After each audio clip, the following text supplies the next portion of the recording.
Hello, everyone. You know why we're here. Canada has qualified for the World Cup for the first time since 1986. I can't believe I'm saying those words. I still can't believe it. Yeah. Oh, Canada. Oh, baby. I'm betting I'm the only one here that was alive in 86. Yeah. You are correct. Yep. Joined as by Nathan Durek, the Terminal City FC co-host, Joshua Griffith, and Ben Rigetti, both of the 90 Plus podcast.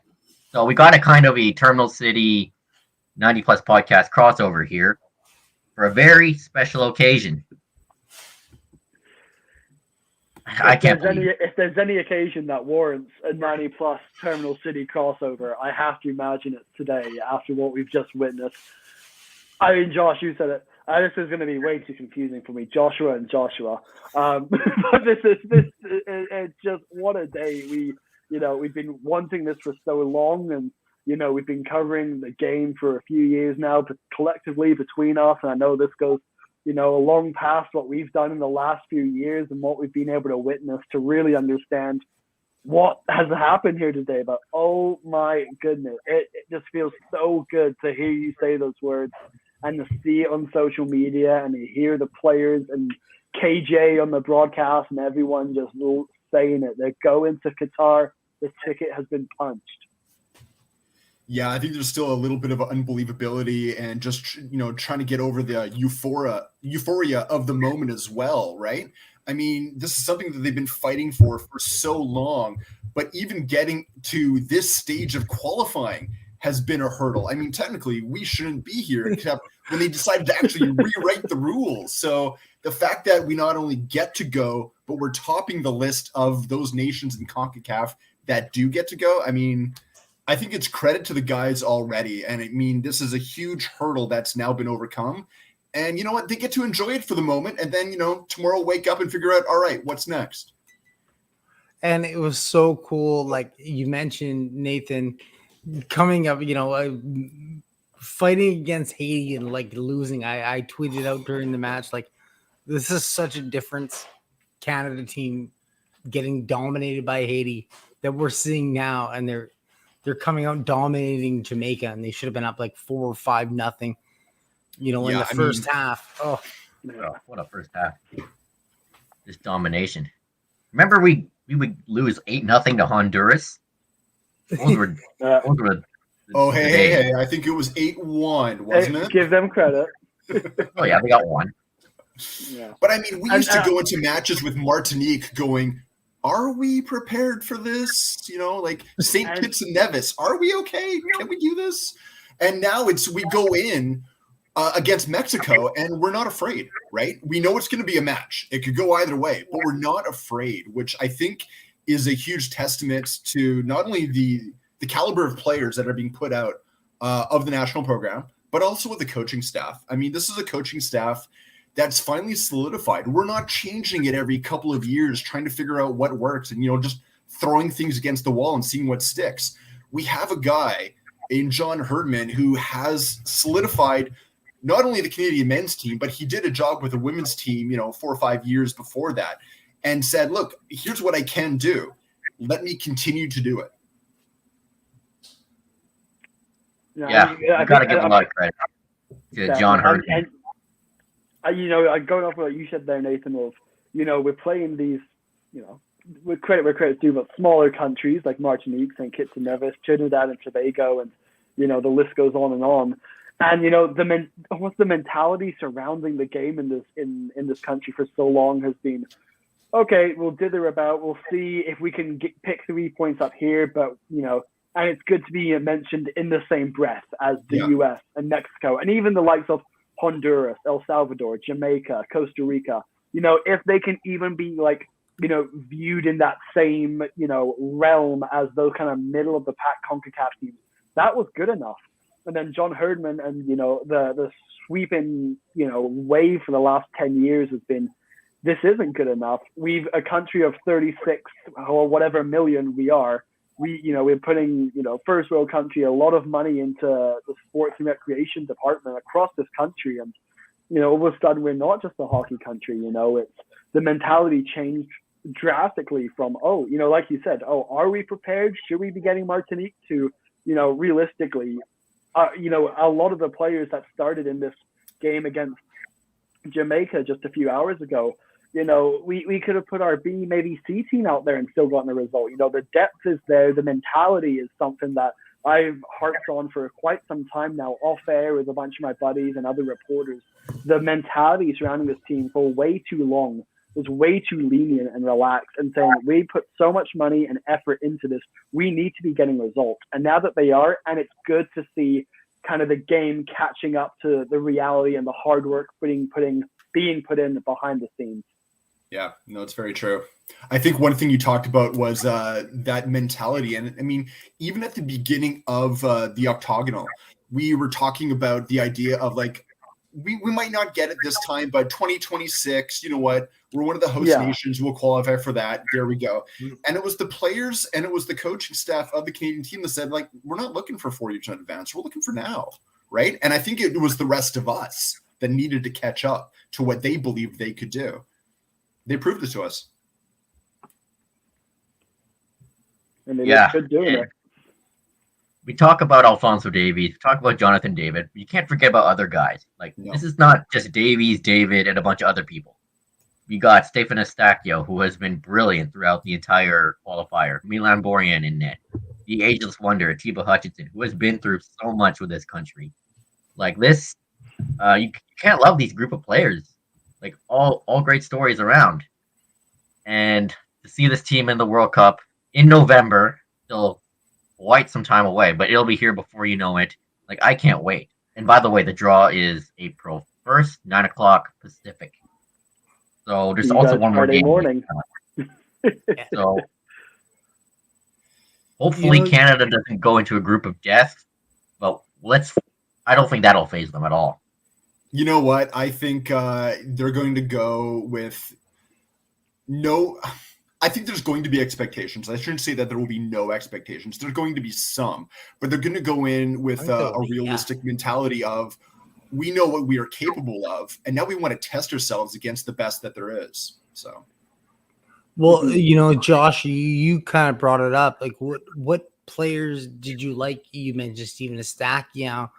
Ativa Hutchinson obviously came off the bench today. Said he wasn't really, he didn't think that he should start because he wasn't the best for the Canadian squad, which I think is absolutely amazing from his perspective. But what did you love And what did you like the best out of watching the Canada men's national team tonight? Winning the 4-0 match against Jamaica. I mean, there's lots to pick from, but You gotta talk about Kyle Larin, leads Canada's men's all-time in goals. Only like 23 years old, so we still got a lot of ways to go. And John Buchanan with like his moves around the Jamaican defenders, like his first touch isn't the best I've noticed, but he's got the moves. Yeah, he did. Yeah. I'll throw the same question. I'll throw the same question to Ben then, and I'll throw it to Nathan after. I have loved, especially this octagonal. I don't even know how to say it. It's such a weird word. Octagonal, whatever. I think we made it up. Yeah. Exactly. So what I've loved about this qualifiers, there's all this talk about, Larin, David, Buchanan, Davies, Estaco in the midfield, Hutchinson. What about the guys at the back? And Josh knows I love to talk about my defenders, but this is a team that you look at on paper. Look at tonight. Daniil Henry was a Vancouver Whitecaps reject playing in South Korea, starting for the men's national team. Alistair Johnston was not necessarily a nobody, but he was a fringe player on an expansion Nashville side just a few years ago. Now he's one of my favorite players to watch. You see the passion and the energy he brings to the game. Kamal Miller, fair enough, give it to him. Same with, and Derek Cornelius, again, another Whitecaps player, didn't work out, sent out on loan and everything, and it's just been really odd. And even if you look at wingbacks, Richie Larea, I have fallen in love with him, with what he's done in the last 3-5 months in the Canada jersey. Sam Adekubi, obviously, you get the chance to put Davies at wingback if you kind of want to go that way. But the versatility and the flexibility to go 3 at the back, 4 at the back, or 5 at the back with almost any combination of center backs.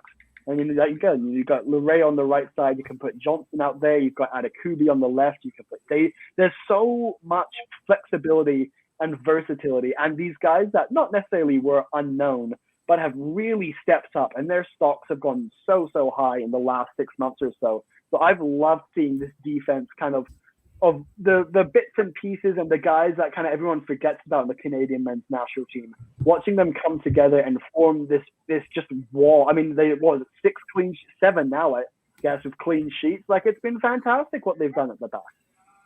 Well, Nathan, Ben basically took every player from the Canadian men's national team. There's one other guy I want to say. Okay, perfect. Okay, I'm like you, Ben, and he didn't play tonight, but one of the guys that's been kind of a quiet standout for me on the back line has been Stephen Vittoria. He's done really well for his team in Portugal with Moreirense, but he's a quiet leader. He's a tall guy, so already I like that because I see that in myself.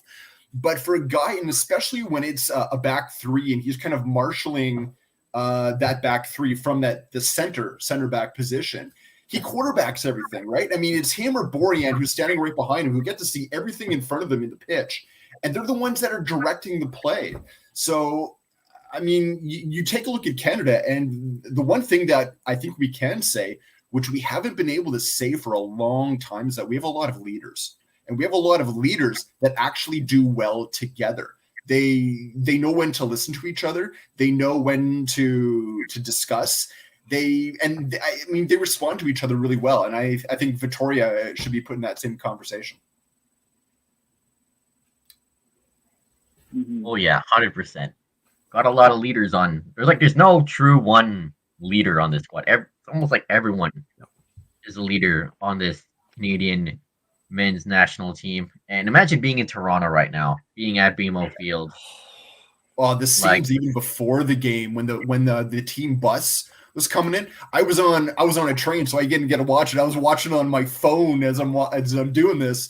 But even that, people around me on the train are wondering what the hell is this guy watching? Why is he cheering just from watching smoke on his phone? But it was pretty good scenes out there. So I can imagine what it was before. I can't even imagine what it's like after the game. So that's something else entirely.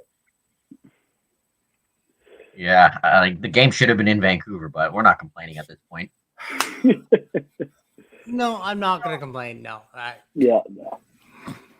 That new artificial turf at BC Place, one thing goes wrong, and we all know how international players, especially European players, like to be picky about their, the turf versus grass debate. I know BC Place just got that gorgeous new pitch in, but still, it's always a touchy subject, the grass versus turf. And a part of it was just so perfectly Canadian, in the snow, in the wind, at BMO Field, overlooking Lake Ontario. There's a part of that, I love the Hamilton games, against the U.S. I love the Ice Teca against Mexico, and the games at BMO, and then the away days and everything. But there's something just so perfectly Canadian about snow in March in Toronto, and everyone's got a Canada flag. You saw the Voyagers; they're out in full force. It was just, and it would have been great to get the job done the other day in Costa Rica. But it's just so much sweeter doing it at home in front of, what was more than a full crowd at BMO Field. I kind of feel that even if next time we see Canada play in the middle of July, somewhere in Canada, they need to ship in snow. It just kind of it's a theme, yeah. Right? It's got to be there. I don't know what we're going to do for Qatar in the World Cup. I don't think there's going to be anything there in November, but I think it might be a little bit toasty there. Yeah, it might be tough. That might be pushing it. Gosh. I still can't believe it. This is real. This is not a dream. I never thought I'd see this in my lifetime, to be honest. And I'll be honest, I've never really cared much for the national teams until a couple of years ago. I was we're never going to qualify anyway. But look at this. Look at happening now. I've always had a soft spot for the national team, even following him back in the day when you were trying to decide, should we call them the Canadian national team or should we call them unattached FC, right? I mean, back in the day when you would take a look at the starting lineup and, given, without a doubt, at least 2 or 3 players in the starting 11 did not have a domestic side, right? I mean, that was just the nature of our team. I mean, I remember watching this team back when I think we were FIFA ranked at about 120th in the world, right? And now we're somewhere almost in the top 30. I think we're 33rd or something like that. I think we're 33rd right now. We'll see about after the. We'll see what happens with these last 2 matches, and again on Wednesday. But I mean, we talked about it earlier, and even Ben when he was going on naming every player under the sun, right? We've got depth. When someone goes missing, we feel for that player. That's tough. It's tough that you don't get to be there with your side. But as a team, they've got players that can slot in and do a job every bit as well as the starters. There's no fear in this side, and there's no fear from people that are watching where you're looking up on Wikipedia or Twitter or whatever, going, who is this player? Who do they play for? That doesn't happen anymore, right? Mm-hmm. And I remember doing that. I remember even back in the day, with the 2000 World Cup in 2000 when Canada won the World Cup, and you're still looking at players going, who exactly is this? They won the World Cup, Nathan? Oh, World Cup. Sorry, Gold Cup. Gold Cup. Don't want to get ahead of ourselves here. There's a long way to go until November. Yeah. And you know what? It's a great story that I've loved is just this whole Ativa Hutchinson, this aspect of it, just someone who's, and, you think back, Junior Hoylett, who scored today in the day that sent Canada the World Cup. 6 years ago, he was the only high-level Canadian player playing, overseas, and that was with, QPR in sometimes the Premier League, sometimes the Championship, and he was the guy, and he got out there and he managed to pick himself a goal, and a well-taken goal today. Ativa Hutchinson came on, and you could hear the crowd just erupted seeing him come on. Just those stories of the guys that have been there for some time. We talk a lot about these youngsters coming through, and that it's going to be, this is the new standard for the next 10, 12 years. This is our golden generation. But Hutchinson and Borjan and Hoylett, who have been there and done that and have failed with Canada, they have had a lot of failures. I mean, it's a great success today, but they've had a lot of negatives in their time in a Canadian jersey. So seeing them get to where they are today with this team around them, it's just that, I just the emotional, the human aspect of. I mean, Hutchinson's been in the Canadian national program for 20 years now. Yeah. Seeing him achieve this, it just human, seeing someone achieve something they've worked so hard for is just fantastic. I'm not gonna lie, guys. I cried some happy tears Oh, I got emotional. after Who hasn't? the 3-0 goal. I cried a little bit of happy tears, and I was like, "Holy!" I'm not gonna swear. I don't know if we're allowed to swear on our live stream, so I'm just gonna say, "Holy smokes!" Like Canada is there. Like I didn't think that I would be so emotionally invested in the Canada men's national team. Like, kind of like Ben said, like it's so cool to see. Oh, one player that we should mention, Vancouver Whitecap, Lucas Cavallini, came on in the second half. Didn't look too bad. Got a couple of good No. looks. He did. You know what? He's a strong player. I mean, he's physically strong. He's mentally strong. I mean, we all saw how he came into training this year. I mean, he came into training what every other player was hoping to leave training looking like, right? And he showed that strength. I mean, he was only on for maybe 10, 15 minutes, but he's winning duels. He's doing that work in the final third of the pitch. He's what we talk about when we talk about the depth of the men's national team. He's not going to be the first pick. That's just the nature of Cavallini. He's not going to be the first pick, not when you have Laren and David in front of you, and you've got other players that are fighting for those positions as well. But he is a confident pick to help you finish out a game, right? He understands his role with the Canadian team of being a center forward that's there to almost be a little bit defensive, right? Right. Just winning duels, showing off that strength that we've seen with the Whitecaps this season. And at least there was someone to pass it to. Yeah.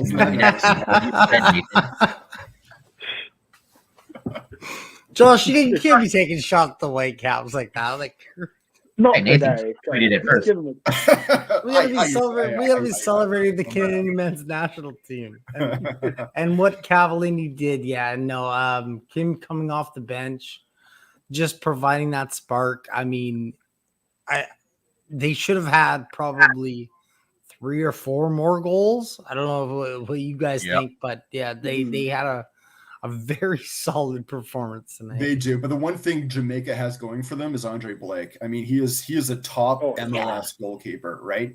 I mean, Borjan had 1 save. I think Blake was actually credited with 6 saves. And I mean, there was 20 shots. I mean, I don't know how many were actually on net and how many were off. But I mean, he had a job to do tonight, right? I mean, you got to think if he made 6 saves, we had 4. I mean, that's half. That's half the shots were on net. I mean, that's huge. And, kind of going back to that Cavallini point, the best point of a defense is attack. You bring on Lucas Cavallini, a physical man up front, and when it was like 1-0 and we just kept missing the net, there was a small part of me that was just like, don't tell me it's going to be one of those days where we can't get the foot over the line and Jamaica grab one against the run of play, and then all of a sudden it's all nervous and oh my god, are we going to draw to Jamaica and everything, and draw to Jamaica again, I should say. But there was just those slight moments where they dominated the game. There's no doubt about that. But it's similar to the Whitecaps, just getting the ball into the net just seemed to be such a struggle for some time there in that first half, and it was just like, I just so hope it doesn't go, the darkest, most ugly corner of how that game could have went. There was a slight shade of it when Laren missed the net and Buchanan couldn't get that shot off inside the 6-yard box, but when it was 1-0, and I was just thinking, their goalkeeper was keeping them in it. I could just see them grabbing one against the run of play. Yeah. I mean, I don't think we should discount Jamaica at any time. Yeah. They can be a very difficult team to play. They're one of the top scorers in the octagonal. I know. That's crazy, right? Yeah. But, I mean, I think Canada came into this one also with a little bit of a mission. I think losing to Costa Rica is almost a bit of a blessing in disguise because it reminds the players you're not you're fallible, right? I mean, things can happen. You're not going to win every game, and you shouldn't have this expectation that you will. You have to work in every game, whether it's a quote unquote easy nation to play against or a difficult one. And I think having that loss and then going into your next immediate game, it reminds you that you have to work, and they did. Right? They came out here with an absolute mission, and yeah, at some points it looked like heart in mouth sort of situations, but they did it. No, it was very exciting to see. I see we've lost our other Joshua. Yeah, I guess you can only have one at a time. Makes it easier for me and Nathan. Yeah. That's okay. He sent me a message. I think we'll get all connected in a little bit here. All right. But oh no, wait. I think we got. What did he say? I think we all got connection issues. No, Josh, you're the only one that got connection issues. Yep. Unlike the Canadian men's national team, so I guess that is a perfect point to close it out because they did absolutely fantastic. I was so happy. Nathan, I'm sure that you were as well. Ben, I know that you were. We were, messaging each other back and forth. 86. Look at that. Vancouver 86 is right there. That's a collector's item right there. Are we rebranding the Whitecaps the 22ers? That doesn't have the same look. So, Nathan, this is the Terminal City FC podcast. Yeah. Do you want to close this out for us today? Yeah, I think I think we should all be happy with what's going on. I think we're still waiting to see what the outcome is going to be. Are we going to be at the top of the table? Is that going to be it? But yeah, as Josh said, this concludes our, I guess, very first live stream for Terminal City FC. We had to do it. We had to do it. Oh, of course. You know what? And I want to thank you guys, both Ben and Josh, for being here with us. It makes it that much more special, and it's always nice to have other guys to talk with, especially when it comes to soccer or football, depending on where you are in the world. I just go footy.